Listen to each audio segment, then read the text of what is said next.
El Ministerio de Curación, capítulo 31. La Madre. Prédica 963.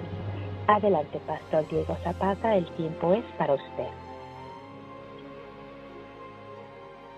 La Escritura dice, este es uno de los pasajes pues que a mí me gusta de especial manera, es el capítulo 112 del libro de los Salmos.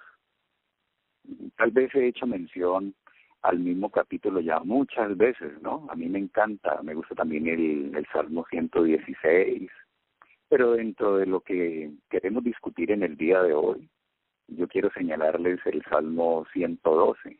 Hay otros pasajes de la Escritura que tienen que ver con ese aspecto, y en el pasado yo los consideré desde el punto de vista de la transmisión de características de padres a hijos mediante la vía de la herencia.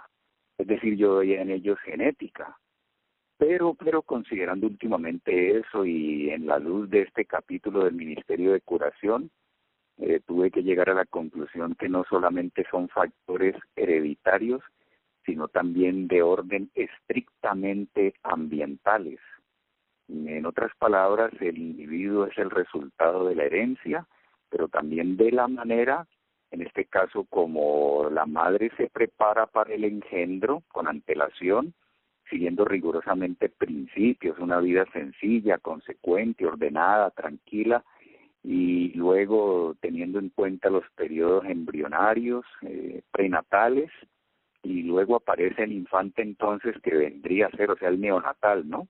El neonatal, como se le llama, el recién nacido, que vendría a ser, ni más faltaba, el resultado de estas cosas. Tal vez el 40% de eso se le atribuye a la genética, pero el 60% se le atribuye a ese estilo de vida y al ambiente en el cual se gesta y se desarrolla la criatura, de manera que eso es muy importante. Y yo les voy a recomendar que lean el Salmo 112, voy a decirles solamente el versículo 1, pero les recomiendo a los hermanos que lean todo el capítulo, es muy corto. El versículo 1 dice, bienaventurado el hombre que teme a Jehová, y en sus mandamientos se deleita en gran manera. Luego dice, su descendencia será poderosa sobre la tierra, la generación de los rectos será bendita. Yo no termino de quedar admirado frente a esa declaración, a esa promesa, a esa responsabilidad y a ese cometido sagrado para el cual en esta hora invito a los presentes a orar. Recibimos agradecidos, Señor, esta nueva semana de responsabilidades frente a lo de la red.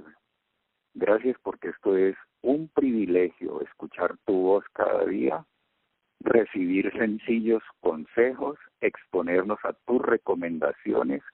Esperamos que dejen un saldo muy positivo en nuestra alma, porque tú has prometido que tu palabra no vuelve vacía.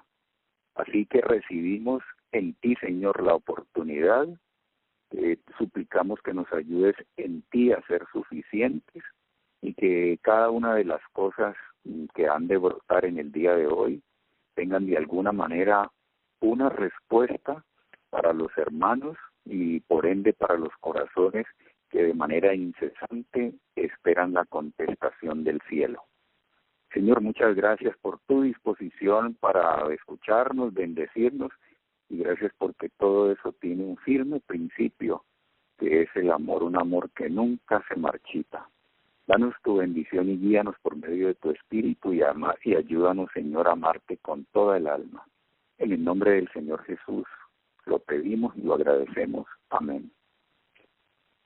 Hermanos queridos, este capítulo del Ministerio de Curación, yo he tratado de dividirlo más o menos en, a ver, les digo, 1, 2, 3, 4 y 5 puntos. En primer lugar, lo que tiene que ver con la paternidad responsable, que vamos a trasladar algunas declaraciones de allí. En segundo lugar, tiene que ver con el ambiente familiar para tratar de garantizar pues que el producto sea lo mejor. Me refiero a los hijos. En tercer lugar, y es donde se descargan muchas de las de los consejos y recomendaciones. Yo no había visto nunca que en ese capítulo se habla tanto y tanto, hermanos, de las influencias prenatales. Aun cuando se puede hablar en la parte final de lo que es la responsabilidad de padres sobre ya la criatura nacida como tal y que está empezando su proceso de crecimiento después del nacimiento y su desarrollo, obviamente, pero básicamente está llamándonos la atención fuertemente a las influencias prenatales. Hago un paréntesis aquí para decirles que, bueno, un servidor debió haber considerado esto así desde mucho antes de haber querido, pues, en la persona de Juan Diego hacer realidad esto, ¿no? Que es como el sueño de todo ente familiar. Y tal vez los que asisten en esta hora también ya pasaron por esa experiencia, pero de pronto tienen hijos, y vuelvo a decirles, tenemos familiares, personas que caen bajo nuestro radio de acción e influencia, vecinos, qué sé yo, personas con quienes tenemos una responsabilidad de tipo misionero, diría yo más bien una responsabilidad espiritual y moral, y sobre los cuales pues tendríamos que estar agotando esfuerzos para que la revelación de Dios escrita en este libro en el año 1905 todavía siga siendo no solamente el ideal de Dios para sus hijos, sino elementos muy pero muy válidos para que ayudemos de alguna forma para que esta sociedad por lo menos reciba una cuota nuestra que le está tratando de demostrar que estamos interesados en reconstruir, en rehacer, en ayudar, en hacer una contribución sana. ¿Cómo no acercarse a los que están en guías, ¿no? Para decirles que por ejemplo, un embarazo fuera del vínculo y del lazo conyugal es un problema. Esos matrimonios a temprana edad pueden ser un lastre. Que los divorcios, imagínense, disolver el lazo, que esas criaturas luego quedan como a la deriva, ¿no? No tienen norte en este mundo.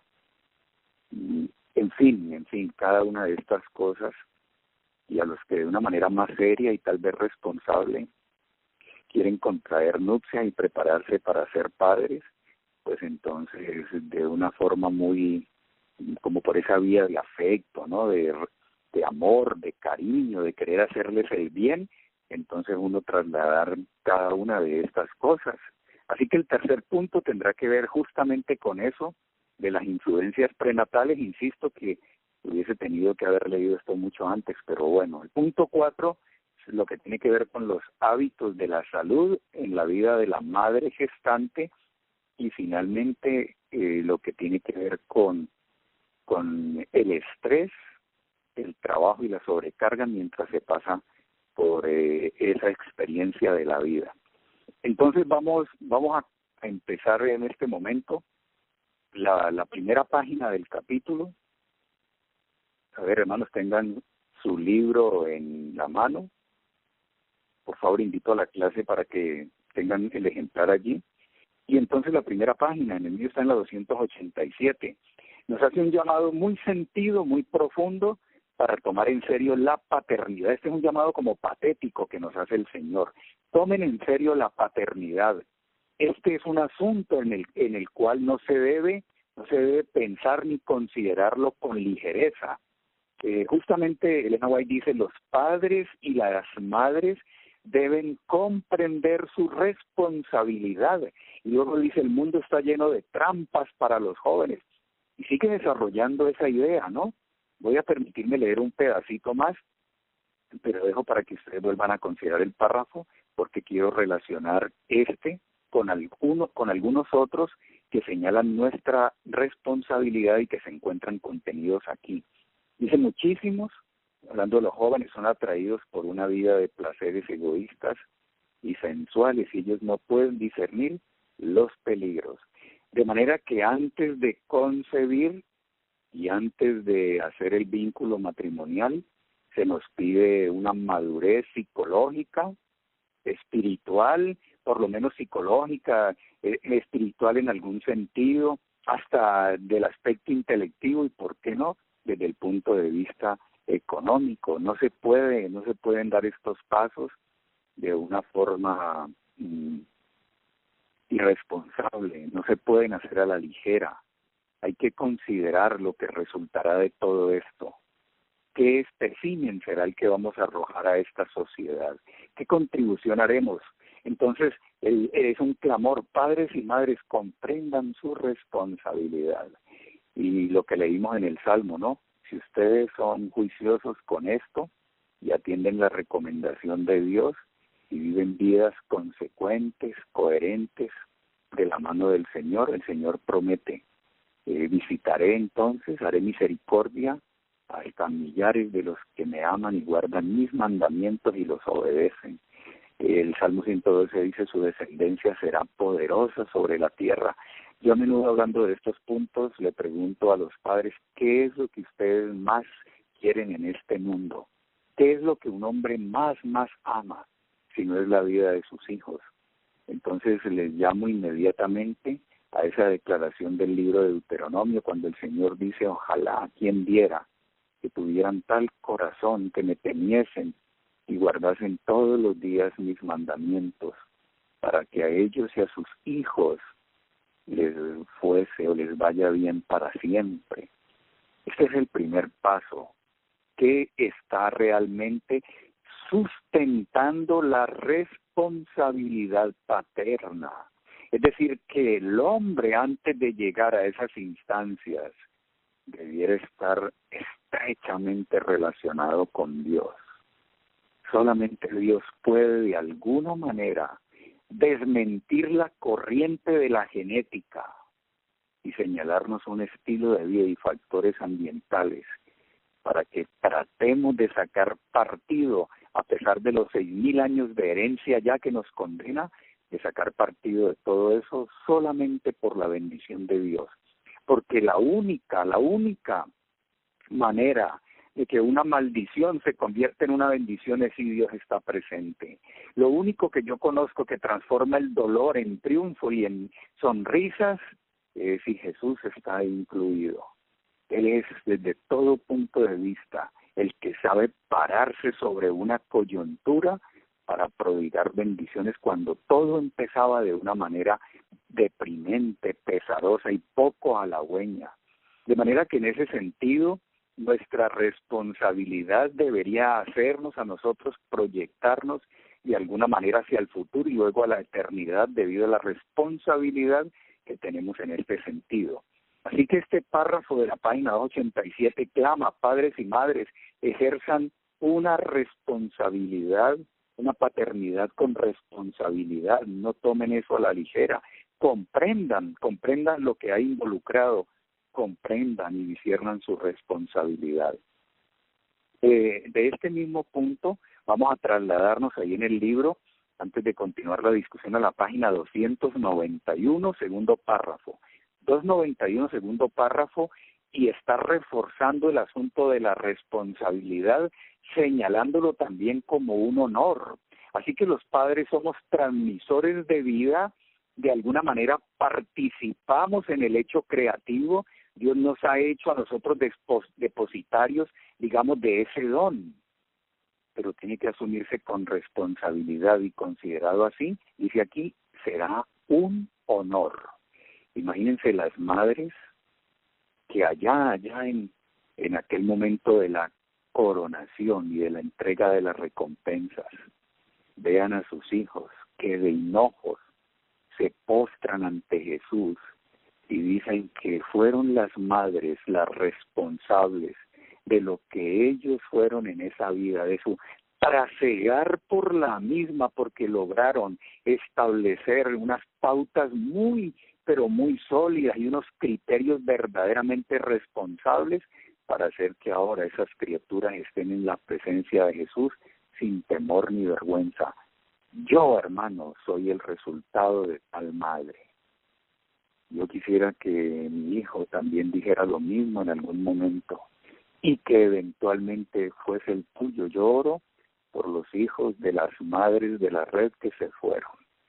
Yo oro por las madres que clamorosamente elevan su voz al cielo pidiéndole a Dios que les devuelva a sus hijos al seno amoroso del Padre. Pídanle sabiduría, tacto, prudencia a Dios, yo no sé, y que les dé esa fragancia para que ese hijo de alguna manera, yo pido eso, hermano, yo suplico eso.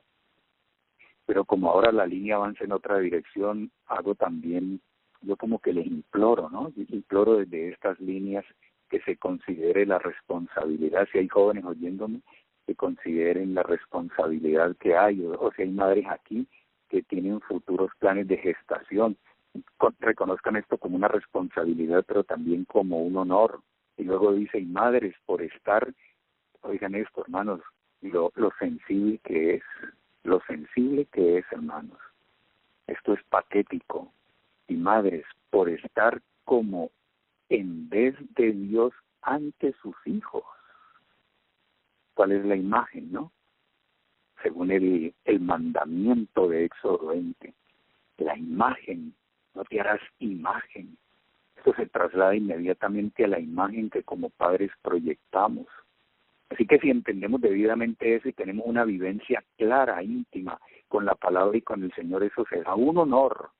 Y nunca nosotros desconoceremos la responsabilidad que tenemos de mostrar la faz de Dios a nuestros hijos y hacerlo deseable para ellos. Luego dice, su carácter, conducta y método de educación deberían interpretar las palabras divinas a sus pequeñuelos. Y hagamos un ejercicio aquí, solamente para recordar cómo educó Jesús a sus discípulos, hermanos.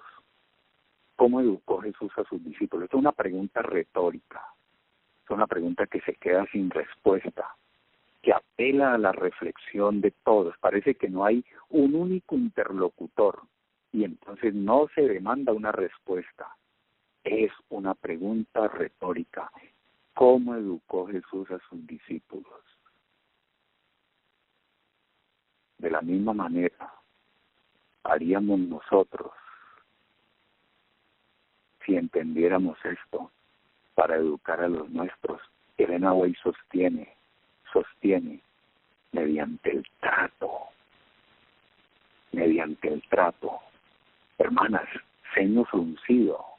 Yo no sé cómo dicen por allá en México, en Estados Unidos, en Nicaragua, en Costa Rica, a donde llega esto. Aquí en Brasil yo no sé cómo dirán, en Colombia decimos ceño fruncido. Señal evidente de que nos sentimos mal y los hijos los ven, ¿no? Si nosotros somos pecadores, es verdad. Pero ¿cómo sosegar todo eso y controlarlo?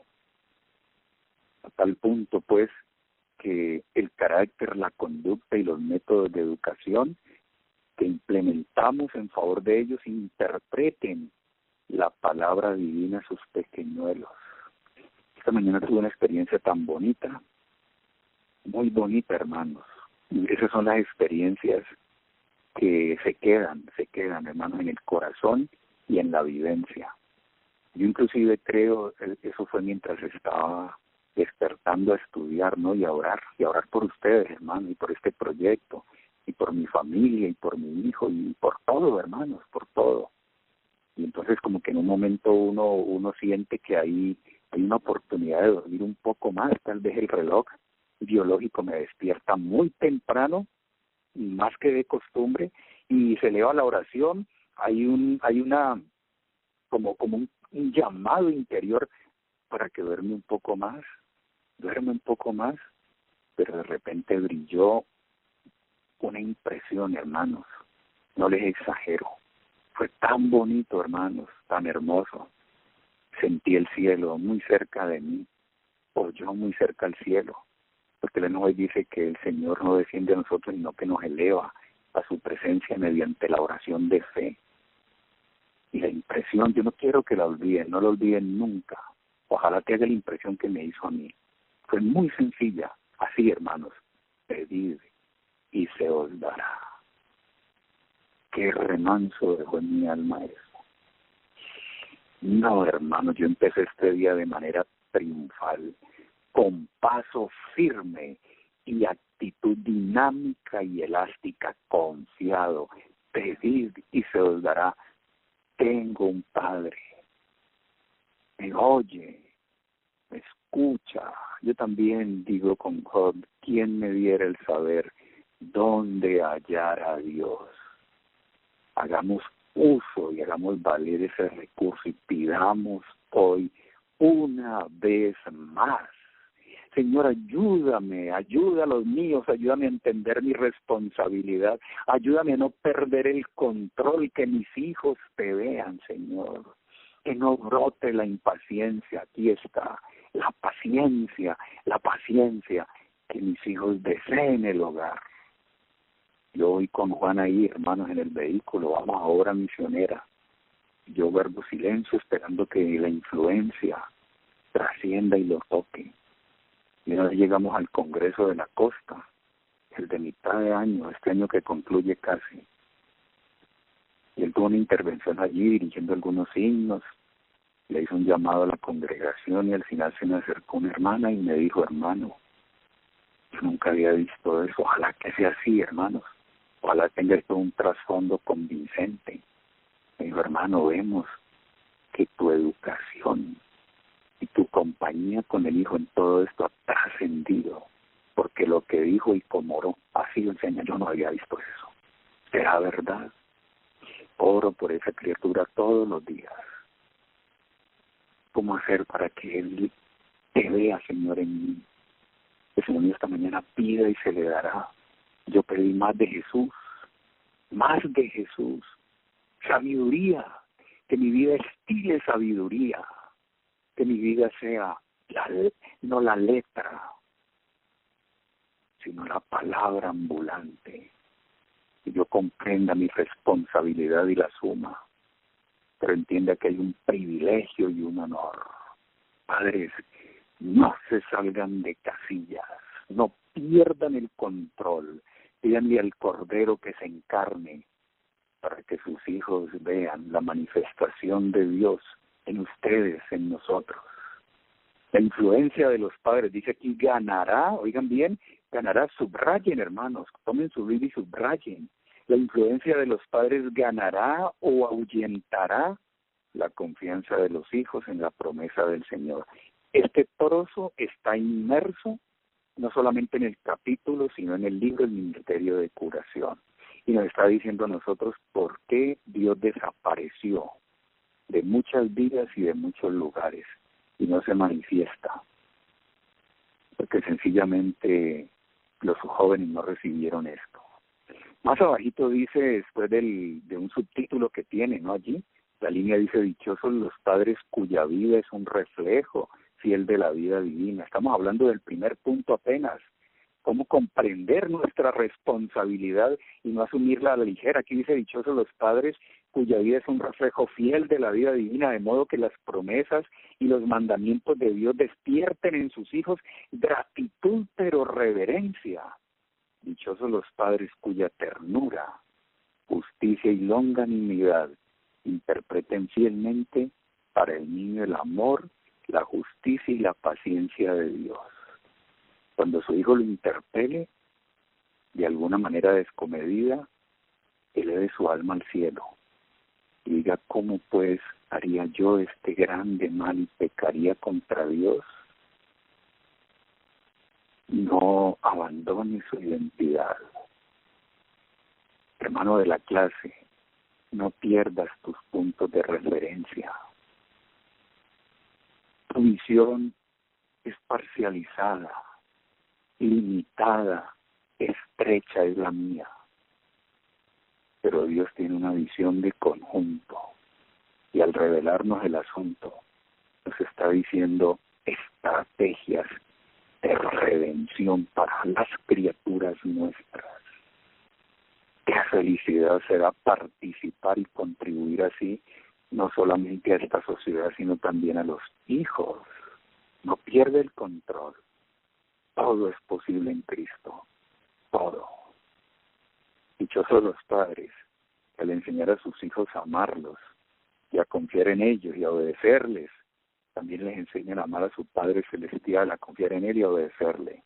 Los padres que hacen a sus hijos semejante dádiva les enriquecen con un tesoro más precioso que los tesoros de todas las edades un tesoro tan duradero como la eternidad.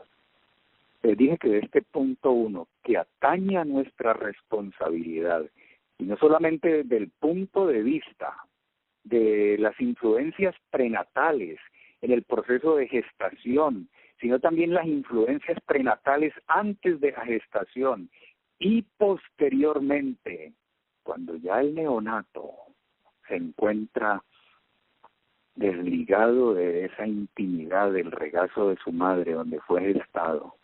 Allí hay una gran responsabilidad. Paso a la página 292 dentro de ese punto, ¿no? Es el penúltimo párrafo. Hay un Dios en lo alto, dice.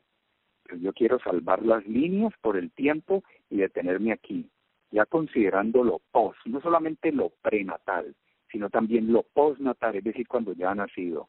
Ninguna otra obra puede igualarse en importancia con la de la madre, ¿no?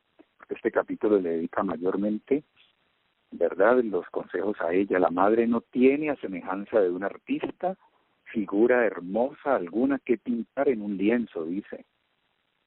Tampoco, a semejanza del escultor, tendría que en mármol cincelarla.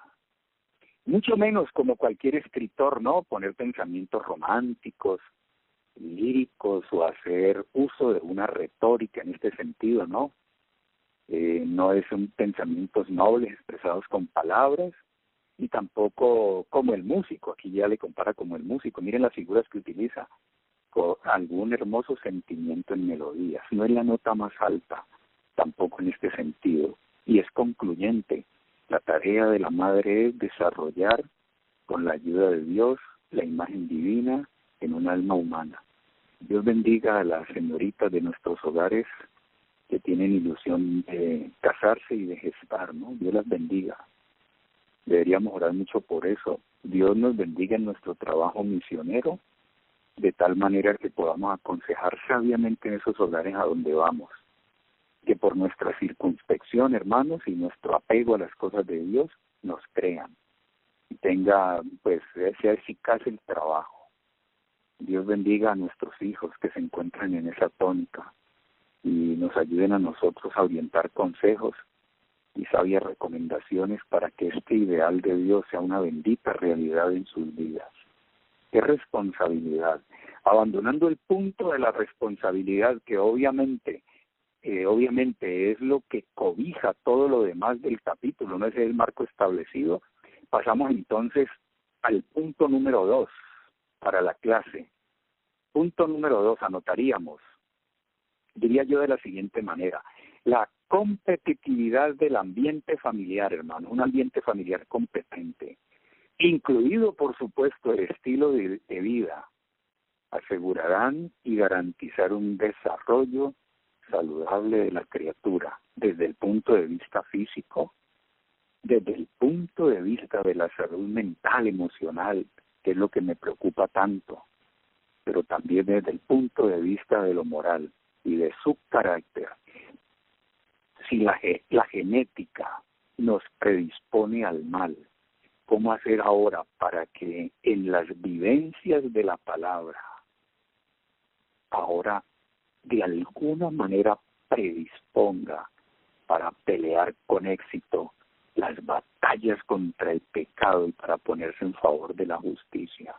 Ese ambiente familiar, ¿quién lo va a creer? Imagínense donde hay incomprensión, riñas, pleitos, celos amargos. Esto es una maldición. Donde hay descontento, donde no se desean las criaturas una vez gestándolas, Dios mío, donde la madre se pone triste, donde hubiera querido más bien estar trabajando y no estar en el ambiente del hogar. ¿Qué pérdida es esa? Dice la sociedad de hoy. ¿Qué problema tener que educar hijos? Cuando todos salen y se van, yo me quedo aquí en lo mismo cada día. Qué rutina, qué monotonía. Le acabo de decir a esta fundación en el culto, a esta familia joven: rompan la monotonía. No pueden hacerse monótonos poniendo los fomentos y tocando al paciente. Jesús es y hace la diferencia. Ningún hombre de Dios cae en la monotonía, hermanos. Ninguna madre impregnada del cielo cae en la monotonía. Si te parece monótono ir a la huerta, es porque el vínculo más importante ha comenzado a fallar. Si hay monotonía en los quehaceres al desempeñarlos, es porque ha habido una cierta disolución en la dimensión vertical que nos lleva y nos asciende a Dios. Si hay algún problema con esto de los hijos y conyugal, es porque aquella variable que se alza para remontarnos allá al lugar santísimo ha sido detrimentada, donde hay la presencia palpitante de Dios.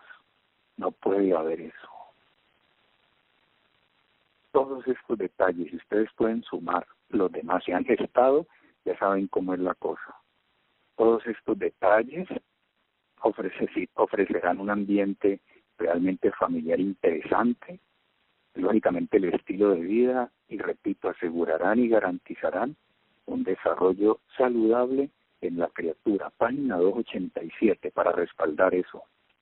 Allí en ese tercer párrafo, las líneas casi terminando, los padres deberían recordar siempre que sus hijos tienen que arrostrar tentaciones. Y la nota final dice, de ese párrafo, penúltimo, deben preparar al niño desde antes de su nacimiento. ¿Sí ven? Las influencias prenatales, para predisponerlo a pelear con éxito las batallas contra el mal.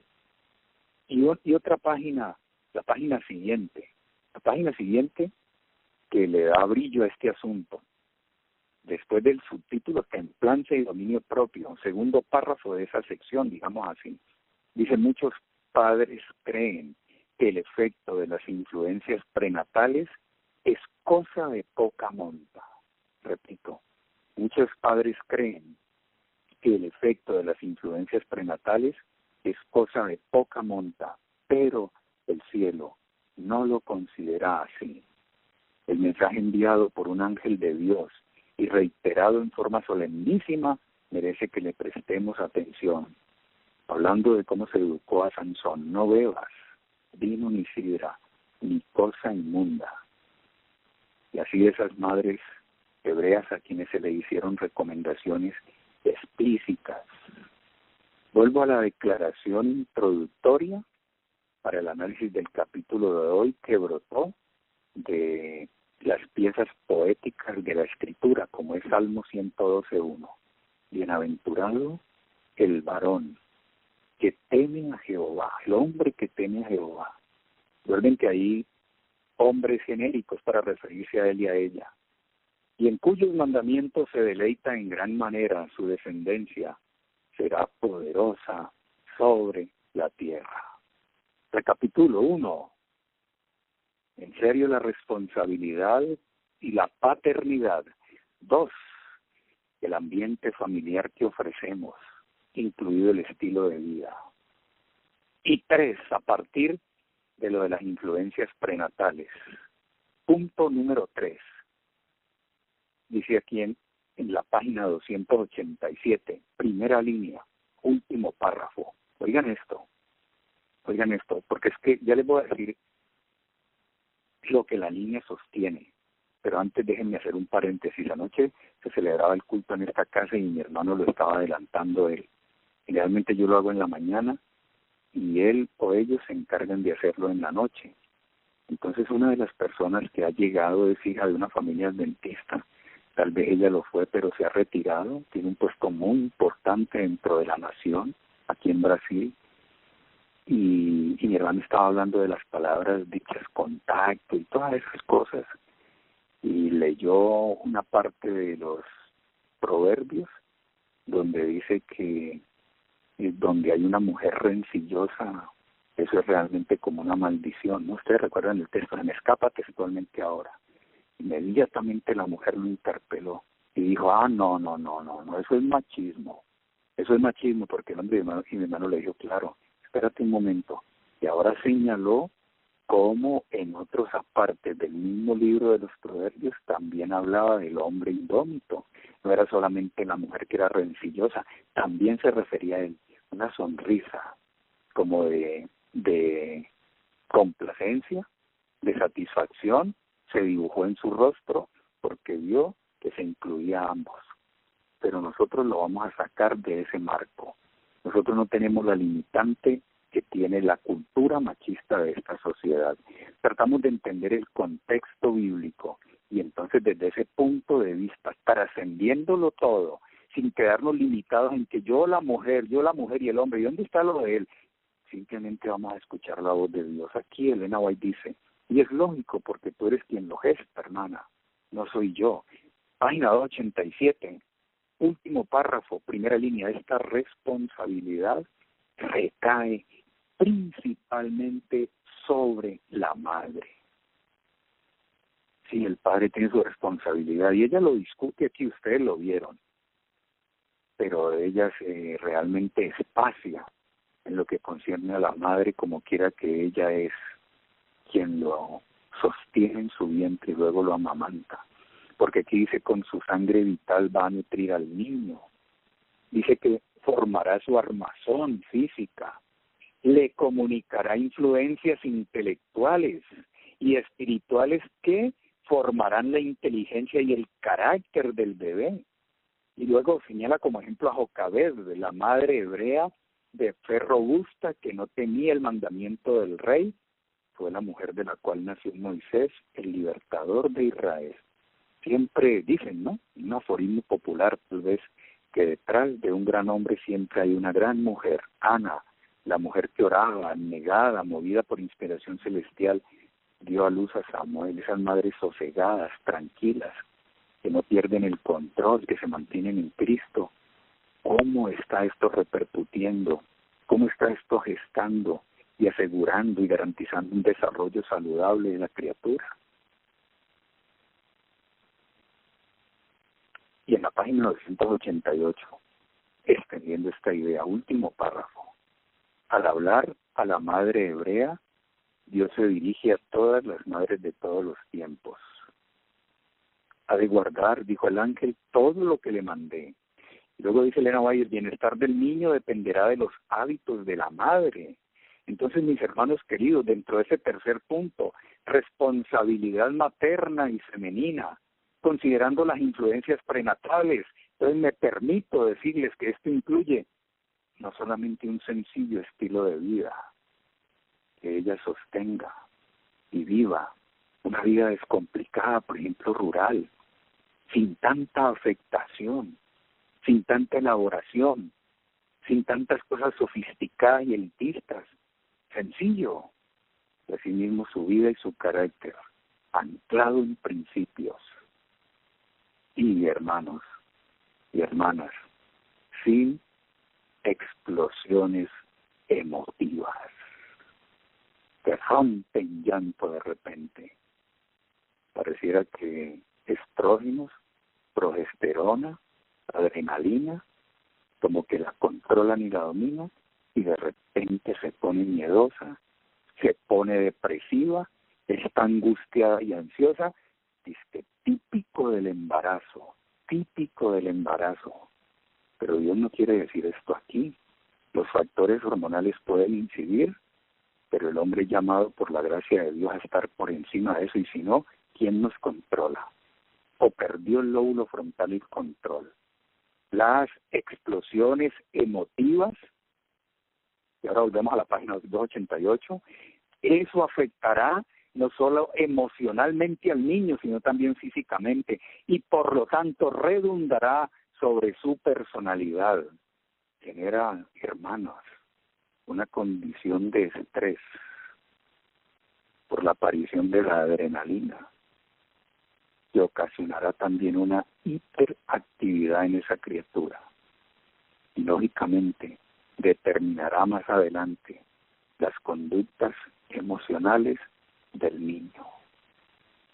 ¿Cuántas se permiten fumar, consumir licor? Y más adelante hablamos de eso. Llorar, asistir a un encuentro de fútbol, vibrar con el gol, una oscilación de las emociones que son realmente muy, pero muy peligrosas y perjudiciales. Diría yo, unos picos muy altos, emotivamente hablando, y unos pozos deprimentes y profundos, emotivamente hablando, repercute sobre la criatura. Estudios muy serios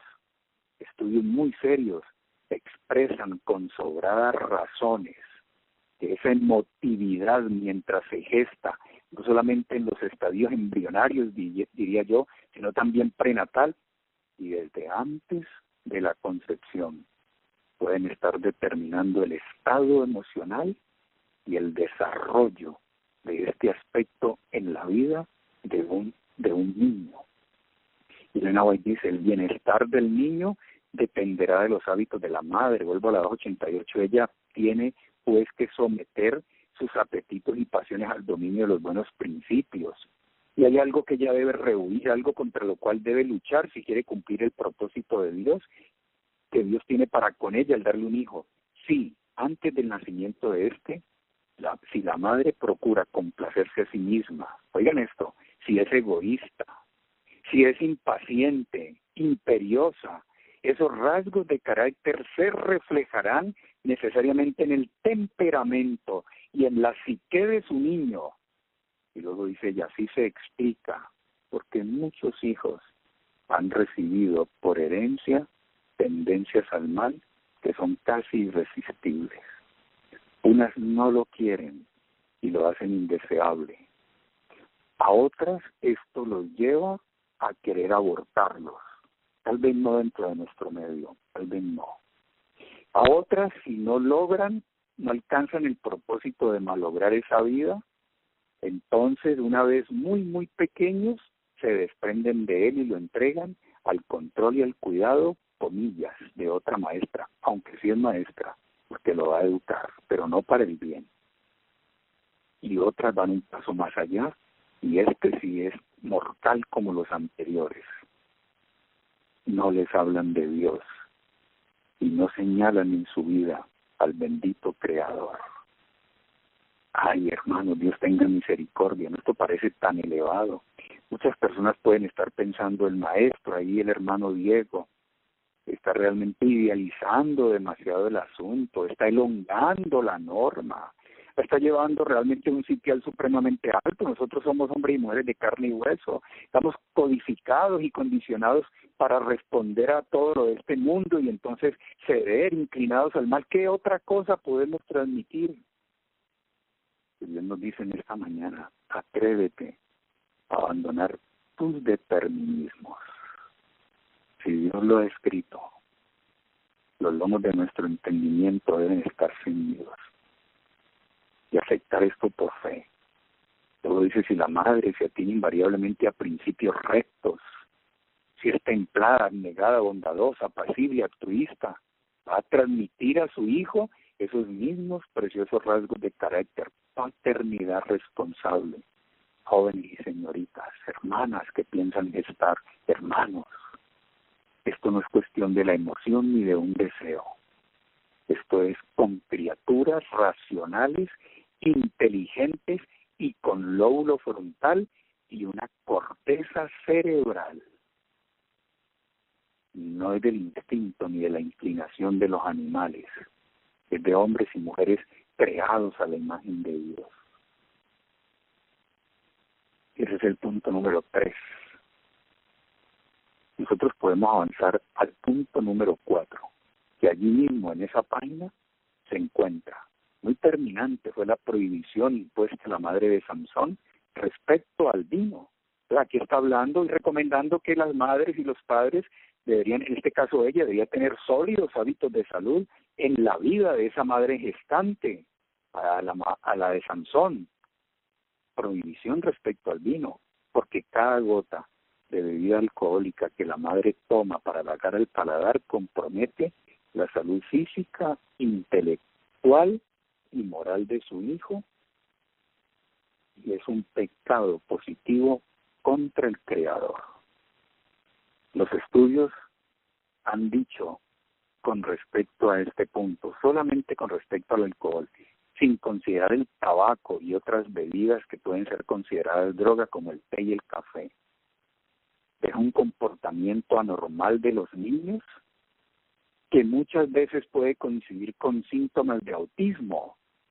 Y si no es un autismo en el sentido de la palabra, son personas depresivas, como con una cierta esquizofrenia, encerrados en sí mismos. Muchas veces, dice el estudio, las convulsiones pueden ser el resultado de la ingesta alcohólica. Viene en el momento de la concepción o mientras está en el proceso de gestación. Pueden tener defectos en el aprendizaje, una cierta hiperactividad y problemas de tipo inmunológico. El Señor es muy sabio, muy compasivo. La página 289 dice que muchos insisten en que debe satisfacerse todo antojo de la madre. Sostienen que si desea un alimento cualquiera, por nocivo que sea, hay que dárselo, pero eso es falso y entraña entonces un peligro. La ciencia está diciendo que hay muchos neonatos recién nacidos que mueren y luego se determina que ellos tenían síntomas de uso de drogas. Y los que logran vivir también se les encuentran lo mismo. Y muy parecido esos síntomas a los que desarrollan aquellas personas que hacen uso del té, del café, de otras drogas, inclusive del alcohol. Principios de templanza. Yo pregunto, según leímos en esa página 89, para no complacer a la madre gestante en todo, ¿convicción o preferencia?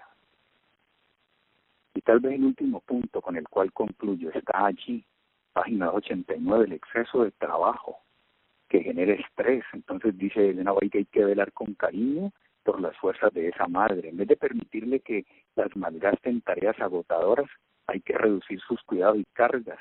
Muchas veces el esposo y padre desconoce leyes físicas que el bienestar de su familia exige que conozca, pero absorto en la lucha por la vida, o empeñado en labrarse una fortuna, acosado por cuidados y apuros, permiten que caiga sobre ella cargas que agotan sus fuerzas en ese periodo más crítico de su vida y le causan debilidad y enfermedad. El estrés, por esto, influye negativamente en el desarrollo del cerebro, altera las habilidades intelectivas del individuo y el lenguaje, y da una mayor predisposición a ciertas adicciones. ¿Saben por qué, hermanos? Porque un adicto expresa de sus deseos, pero lo hace para enmascarar un dolor emocional, un daño que se le causó. La ciencia dice que 15% de los problemas emocionales y de comportamiento se pueden deber al estrés o a la ansiedad prenatal. Estos son los puntos que ha desarrollado este capítulo.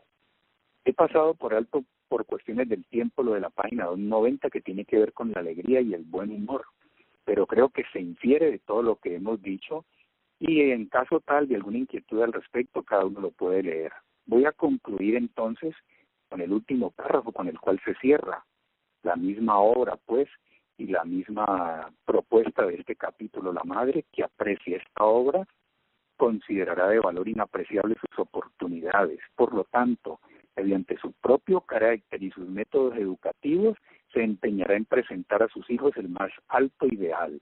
Con fervor, pero con paciencia y valor, se esforzará por perfeccionar sus propias actitudes para valerse de ellas con acierto en la educación de sus hijos.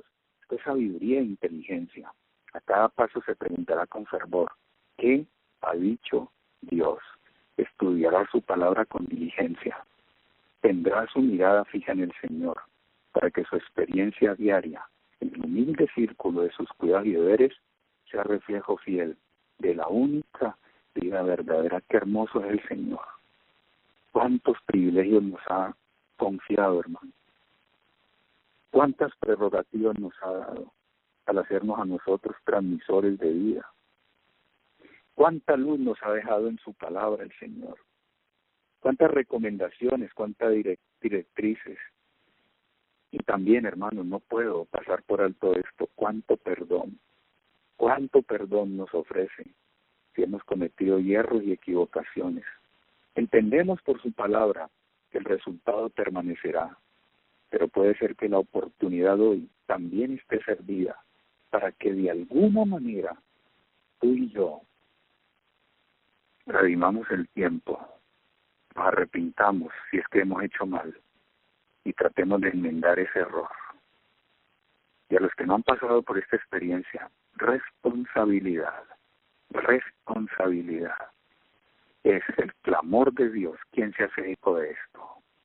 Dios bendiga a la clase en esta oportunidad también. Es mi deseo y oración. Padre, que moras en lo alto, gracias por tu palabra, pero gracias por tu compasión. Clamamos por nuestra vida, Señor, para que tú nos hagas entendidos. Clamamos para que este ministerio tenga realmente un efecto a largo alcance, Señor. Estamos frente a la ley dominical, estamos frente a la imagen de la bestia. Y nosotros tal vez no hemos sido salvos o no hemos contribuido para eso. Trae los hijos al seno del hogar del cual se han ido. Cuida de los nuestros que todavía crecen ahí. Ten misericordia de los que hacen planes y permite que ellos sean susceptibles de oír tu voz y dejarse aconsejar. Y haz que este pueblo lleno de tu espíritu se mueva en una acción pronta para tratar, oh Señor, de hacer un planteamiento y propuesta distinto a este mundo. Perdona nuestros hierros y equivocaciones y todos nuestros pecados, pero gracias porque tus misericordias se han renovado hoy. Acompáñanos en Cristo Jesús, te lo pedimos. Amén. Amén.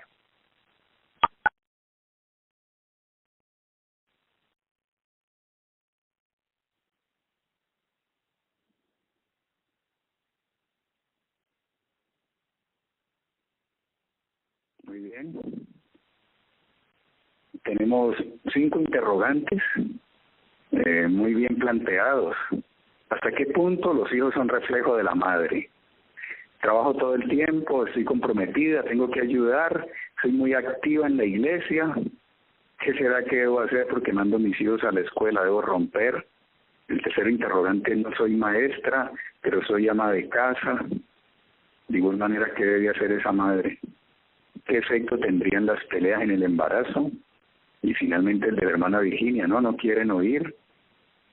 Es básicamente lo que los hermanos o hermanas en esta oportunidad han planteado. Primera pregunta, ¿hasta qué punto son reflejo de ella? Bueno, lo acabamos de estudiar y de ver en la palabra de Dios. Los hijos tienen que ser un reflejo de los padres necesariamente. O sea, nosotros transmitimos factores por genética, pero recuerden que no solamente el aspecto genético, pero también el aspecto ambiental, es decir, las condiciones de vida que se generan en torno al momento de la concepción. Y en ese aspecto ambos juegan un papel muy importante. Pero vamos a suponer que separamos el cónyuge, en este caso el padre, lo separamos de esa relación y ella es madre soltera. La persona que entonces tratará de idealizar todo esto en bien de esa criatura, o que renunciará a eso y vivirá sumida en sus cosas, dejará una repercusión notable sobre él y lógicamente esa criatura, aun cuando trae una carga genética derivada de ambos, tiene mucho de ella por el proceso de gestación. Así que los hijos son reflejo de los padres. Justamente en el libro de Hechos, capítulo 7, el discurso de Esteban, de defensa y muerte de Esteban, dice más o menos algo así, que tal vez quiere decir esto, hablando, Esteban hizo como una reseña de lo que habían hecho los hijos de Israel, y cuando llegó al versículo 50, él dijo, duros de cerviz, incircuncisos de corazón y de oídos, vosotros resistís siempre al Espíritu Santo, como vuestros padres, así también vosotros. Los hijos son el resultado de los padres, y en este caso la mayor responsabilidad sobre todo eso, las influencias prenatales, ni más faltaba, recae sobre la madre, como lo acabamos de estudiar. Y lógicamente que, repito, que si el padre está presente, pues tendrá que colaborar para proporcionar un ambiente adecuado, pero si no, definitivamente en ausencia de él, ya nosotros podemos concluir que es ella es la parte palpitante. Yo trabajo, voy a conquistadores, tengo liderazgo en la iglesia, mando a los hijos. Yo no sé, hermanos, yo no sé. El Señor nos va a preguntar luego, ¿dónde está la grey que te di? El Señor no nos preguntará si amasamos una fortuna, si tuvimos un modus vivendi, pues que generalmente pudiera entregarle a nuestros hijos mayores posibilidades para estudiar, vestir y alimentarse un poco mejor. Esos aspectos son muy importantes. Dios no los pasa por alto. Pero la prioridad en todo esto es que la madre esté con sus hijos. Esto puede ser dinamita social en este momento decirlo. Pues estoy hablando a una iglesia que tiene una revelación. ¿De qué nos sirve toda una cantidad de actividades afuera? Es bueno hacerlas, ya lo he dicho aquí, no son excluyentes. Pero cuando las mismas responsabilidades eclesiásticas y nuestra participación laboral se hace en detrimento de tener a nuestros hijos con nosotros y mandarlos a esos ambientes donde otro los educa, yo no sé. Yo voy a decir algo que le acabo de decir de una manera indirecta a mi sobrina. Y se lo voy a decir como con lágrimas en los ojos. No quiero hacerle daño a nadie. Pero yo casi que mandé a decir para ella, si estás a tiempo, considéralo. ¿Qué tal que en un ambiente de esos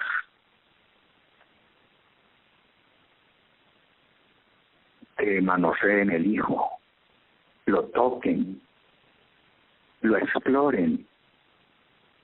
Eso es una violación.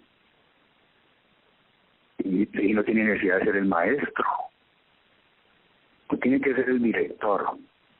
Los mismos compañeros cuya extracción no conocemos pueden hacer en algún momento una manipulación de sus órganos genitales, de sus cositas.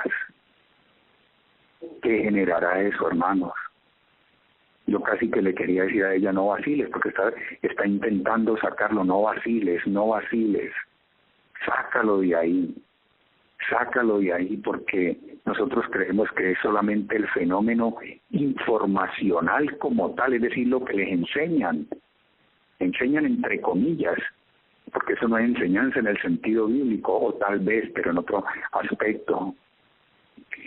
Yo no quiero decirle a esta madre lo que tiene que hacer, yo preferiría guardar silencio y dejar que Dios le conteste, pero me atrevo y me aventuro a decir esto. Pídale al Señor y mire a ver cuál es la prioridad. Establezcase un orden de prioridades. Y lo que sea prioritario y más importante, pues póngalo arriba. Número 3, yo no soy maestra, soy ama de casa. Mira lo siguiente.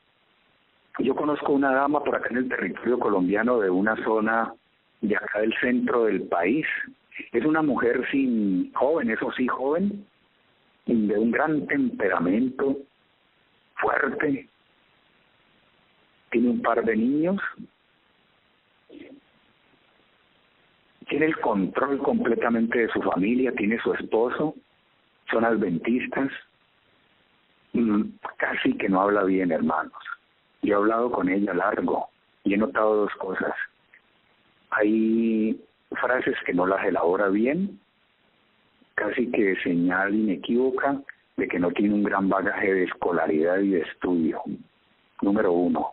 Pero número 2, cuando los textos bíblicos afloran desde sus labios, yo siento fuerza en ellos y siento una conversación que se enriquece en torno a la Biblia cuando he hablado con ella. Repito, está muy joven y ella me ha dicho recientemente, hermano Diego, la gente de la comunidad religiosa que me rodea, es decir, adventistas, se han burlado y me han hecho objeto del hazmerreír porque yo quiero conseguirme unas grabaciones en inglés y ponerme a tratar de estudiar eso de alguna manera para enseñarle a mi hijo los rudimentos, porque yo quiero que él aprenda eso. Y hay gente que ha denigrado de mí y se ha burlado porque dicen que el loro viejo no sabía hablar y que yo no tengo condiciones para eso. Hermano, y yo he visto a esa madre echada adelante y lo desafía todo. Tiene una fuerza. Yo le diría a la persona que planteó este interrogante, esto no es con espada ni con ejército. Se necesitan algunas cosas que son elementales, es verdad, pero se puede sacar tiempo para ello. O en su defecto, si realmente no se puede, ¿por qué no tratar de conseguir una persona responsable, interesante, de esos que hacen trabajo misionero, que pueda ayudarle en esa tarea? Hay muchos hermanos adventistas que colaboran en ese aspecto y son buenos hombres. Se encargan de ayudar a los padres que no pueden educar ellos a sus hijos porque están ocupados, porque no tienen el grado de escolaridad para eso, porque no tienen el talante para eso, le dirían ellos. Pero esta excepción de esa madre, yo no sé si viola estas reglas en Cristo, yo creo que la puede violar y puede dejarle a la hermana tal vez una reflexión y un rayo de esperanza en ese sentido. Empréndalo en Cristo, hermana, empréndalo en Cristo, haga lo elemental, lo que está a su alcance, algo debe tener para ofrecer, y luego pídale al Señor que a donde terminen sus fuerzas y sus condiciones le provea quien siga haciéndolo, pero no sea parte del temor a Jehová. La siguiente pregunta es la en el embarazo. Bueno, acabamos de decir que las condiciones de estrés, ¿no? Las hormonas del estrés que se producen como cortisol y adrenalina. Es bastante complejo eso. Inclusive la cuestión esta del cortisol puede llegar más adelante a hacer que una persona pueda tener problemas no solamente de tipo fibromialgia y musculares, sino también con la depresión y la angustia. Imaginen las riñas intrafamiliares cuando una mujer gesta, los lloriqueos, los sollozos, la angustia, el sentirse vejada, maltratada, no querida, no tenida en cuenta. Claro, el hijo tiene que recibir todo eso. Creo que eso está comprobado y fue de lo que hemos hablado. Y finalmente, hermana Virginia, ¿no quieren oír? Un día le dije a usted, en primer lugar, hermana, refúgiese en el Señor, hermana Virginia, por favor. En primer lugar, refúgiese en el Señor. Por nada estéis afanosos, dice el apóstol Pablo, y él estaba preso y encadenado. Por nada, él se apartó de sus sufrimientos y los centró en Cristo y en la iglesia, que comenzaba a tener tal vez problemas, y quiso dirigirle una epístola. Regocijaos en el Señor, regocijaos, por nada estéis afanosos. Él mismo dijo en otra carta, corran con paciencia. Yo le digo, sufra con paciencia, hermana. Apóyese en el Señor. Hermana, y si no quieren oírla, pues no les diga nada más. No les diga. Lleve esa carga en silencio a Jesús para que no la destruya usted. Y tal vez, una vez hecha esa experiencia, su silencio, su mirada, su paciencia, pueden hablar más que los gritos y las recomendaciones que sistemáticamente ellos rechazan. Dios la bendiga, hermana Virginia, y a todos los hermanos o hermanas que han hecho sus preguntas en esta mañana. Un servidor continuará orando por todos ustedes. Les deseo un feliz día, hermanos queridos, un feliz día, un abrazo, y espero que nos encontremos en el próximo capítulo que habla acerca del niño. Dios guarde a todos, hermana Lili, me despido. Un abrazo para usted también, y sigamos orando, queriéndonos y esperando al Señor. Dios me la guarde, hermana.